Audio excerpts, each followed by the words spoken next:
Do I have to say anything? Do I have to say anything? This book blew my mind. Hi everyone, welcome back to my channel. Today I'm going to be filming my yearly reading survey and superlatives. So basically giving my book awards. Some are some good moments, some are some bad moments. I got this video idea, or this exact video. I wasn't inspired. It's literally the same exact video from Books and Lala. There will be a link down below for that exact video. Books and Lala is basically the queen of booktube, so why not get some inspiration from her? So I'm going to answer the same question she did. But there are some questions that I did answer in my previous video, which was my yearly wrap up. So if I don't answer some questions, it was on purpose, not a mistake. And those questions were answered in my last video. So I'll also have that linked down below if you want to see those answers. So let's get started with this video. So the first question is, what is your favorite 2020 release? And that will be Cinderella's Dead by Caitlin Barron. This book was my most anticipated release of 2020, so for it to be also my favorite book of 2020 is really just stunning. I love that progress. This book was everything I wanted and more. It was so much fun, and I feel like a lot of fantasy books I read are not fun, and I know maybe that's not the point of fantasy, but sometimes you just want like a fun fantasy read that is really quick and very easy, and I got that from this book. This book takes place 200 years after Cinderella is dead, and it takes place with our main character, and she kind of teams up with a descendant of Cinderella to take down the patriarchy. What more can you ask for a Cinderella retelling? Maybe Prince Charming isn't actually the hero after all. Caitlin Barron did what she had to do, and sometimes you just need like a fun, fast-paced read, and this brought the heat in that category. And this is definitely my favorite 2020 release.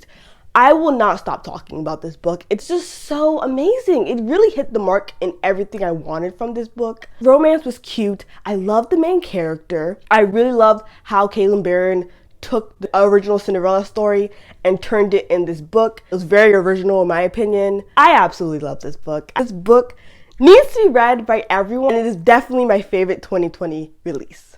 Okay, so the next question is favorite older title you read. For this question, I'm going to answer The Hating Game by Sally Thorne. Is anyone surprised by this?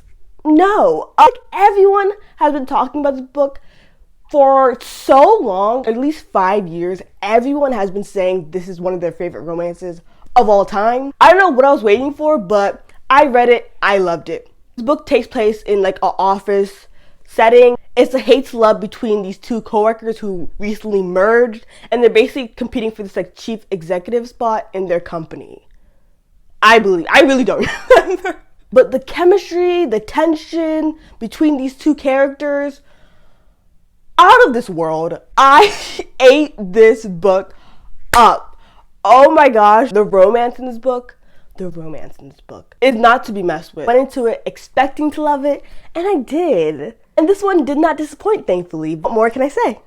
Okay, next question is a book that lived up to the hype. For this question, I'll say Dark Matter by Blake Crouch. Another book that everyone has been screaming from the hills, from the mountains, that it's one of their favorite books of all time. Read it, and now it's one of my favorite books of all time. This book was so trippy, but like intentionally by the author. You're supposed to be confused. I love books like that. I don't know, because maybe I like being confused. I don't know. I absolutely devoured this book. Such a very different thriller than I've ever experienced before. This is probably my first thriller that deals with like time and the illusion of time, and it feels very much Black Mirror. I never read any type of thriller like this, and I love this book so much, and I understand the hype now 100%. It's really good. Even if you're not a sci-fi girly or not a thriller girly, I feel like I will recommend this book to almost everyone. I feel like everyone will find something to enjoy about it because the plot twist,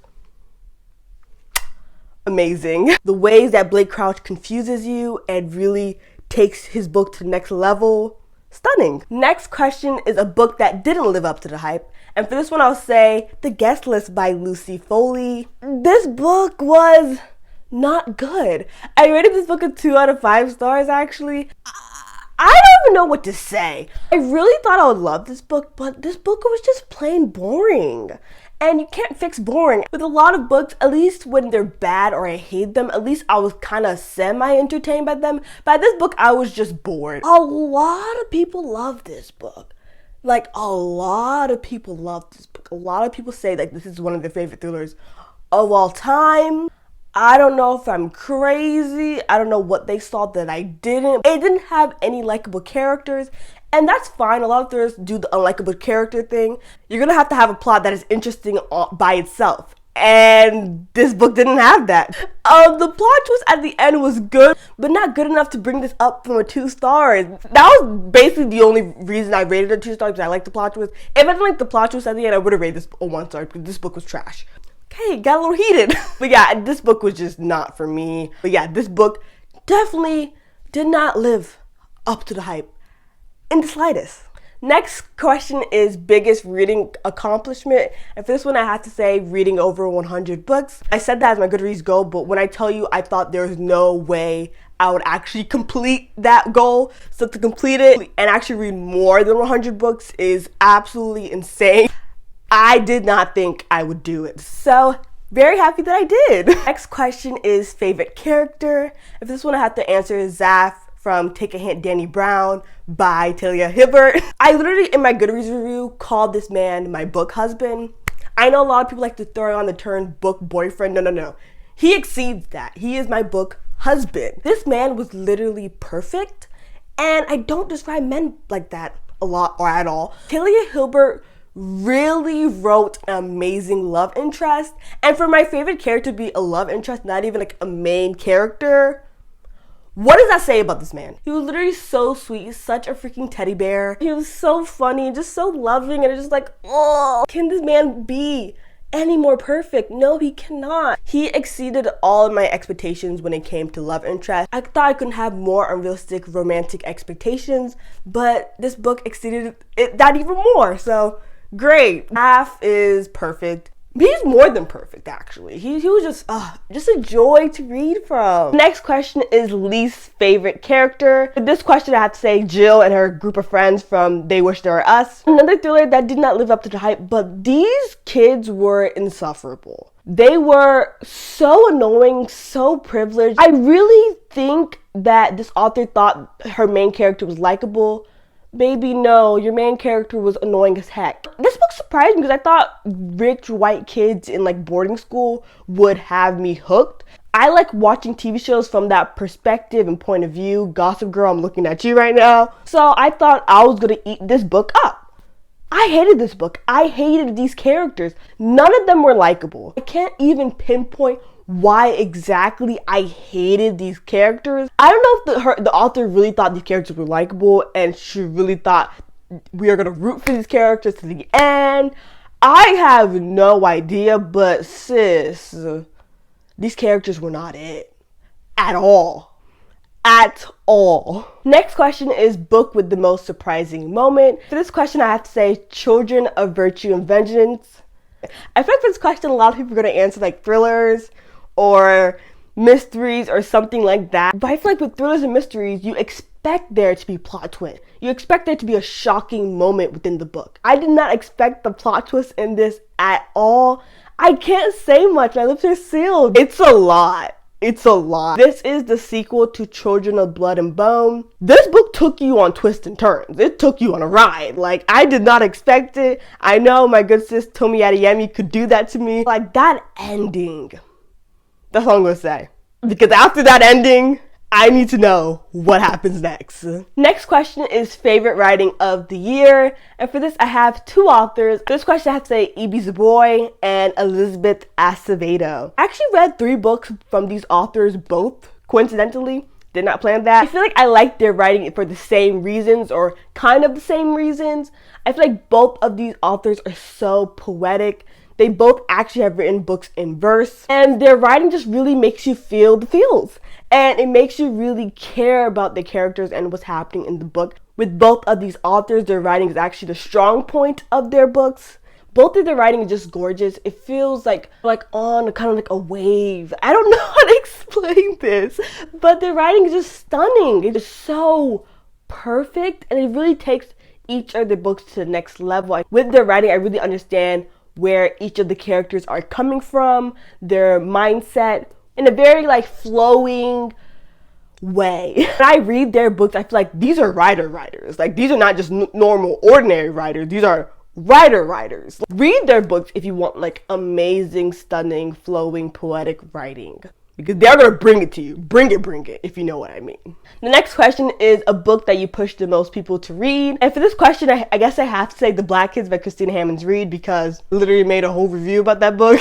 I'll also have that linked down below in the description. This book is about basically a black girl. She has always been surrounded by white people. All of her friends are white. Her boyfriend is white. Wait, no, it's not her boyfriend. It's not her boyfriend, it's her hookup, but whatever. It takes place around the LA riots, and she really starts to think about who she is as a black person in the world. She starts to realize how crappy her friends have been treating her, or her so-called friends have been treating her, and she starts to hang out with black kids in her school. So I feel like this was a different take on the whole black experience, and I really enjoyed it. But you will get annoyed by the microaggressions her friends spewed to her, and her like letting it slide was the most annoying part of this book. With that, you see her grow and change and really become better and not let those comments slide. And I really love seeing her growth, because I feel like seeing someone's growth in a book is like my guilty pleasure. But like, this book was really good. It gives you a new, fresh perspective,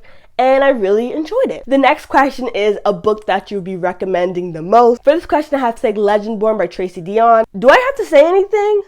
Do I have to say anything? This book blew my mind. This is a young adult fantasy about a girl who is 16, but she's in this like early college program, so it takes place in a college campus, but she is not a college student. That sounds very confusing, but it makes sense once you actually read the book. So she basically finds out like the secret society of like magic within her school, and she discovers that she actually has powers. This author really took it to the next level, where I devoured and loved all the tropey and cliche things about this book. This book even involved a love triangle, or like the beginning of a love triangle, I guess, and I ate it up. I love the love triangle. Even though I hate a lot of love triangles, if the love triangle actually kind of makes sense, or if I like both of the love interests in the love triangle, I love a love triangle. But like a lot of books and a lot of authors just throw in a love triangle for literally no reason, just for a plot device.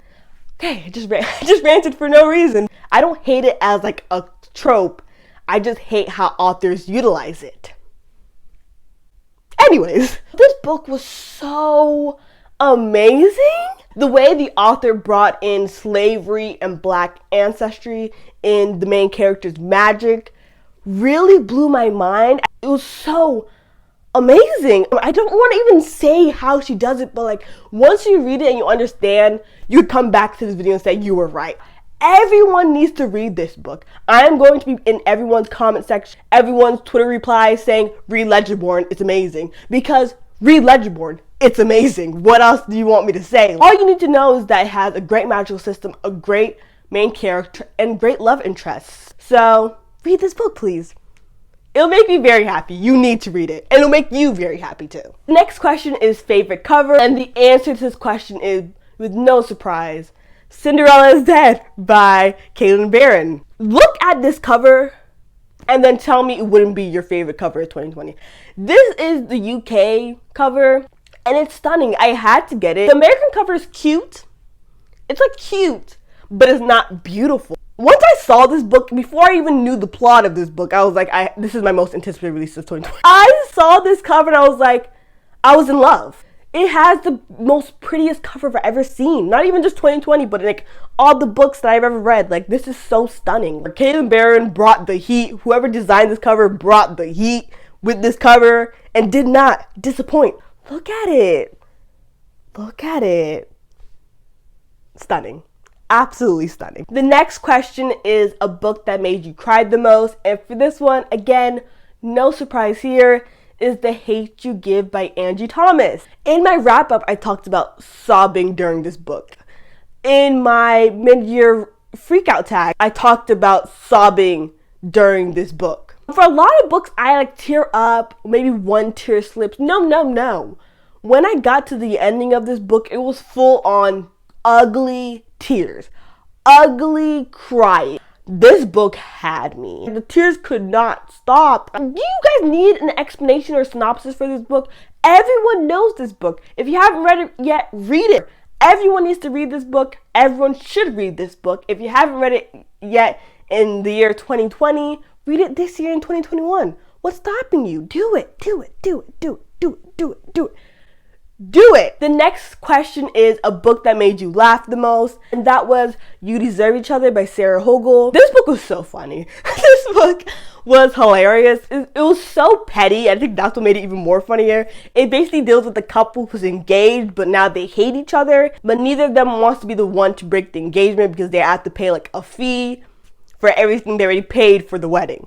So they're just sticking it with each other, but they're trying to make the other hate them more, so they'll be the one to break off the engagement. It has so many like petty antics that was just so funny to read. I remember a scene in this book where the main character literally cuts off ugly bangs for herself just to make her partner mad. Like, I can't. These antics really just put this book to the next level when it came to comedy, because yeah, this book had me laughing. The next question is favorite reread of this year. My favorite reread of 2020 is definitely Children of Blood and Bone by Tomi Adeyemi. Again, are we surprised? Another book that everyone loves. I just love when you read a book and you remember how much you loved it. After reading this book, I literally hugged it because I was like so happy that I still love it as much as I did the first time I read it. I still cried at the parts I cried the first time reading it. It would have literally crushed me if I hated this book on a second reread. But I love this book just as much or even more. I feel like I appreciated it even more this time. It would have been so sad if I hated it and I had to unhaul this book, but this book is stunning too. Like, come on, let's talk about it. Let's talk about it. I will never get tired of this book. Hopefully. Jinx. The last and final question is most surprising 5-star of 2020. For that, I have to say For Everyone by Jason Reynolds. I don't read a lot of poetry or poetry collections. Like, you know what? I love Jason Reynolds. Why not just give him a chance with his poetry collection?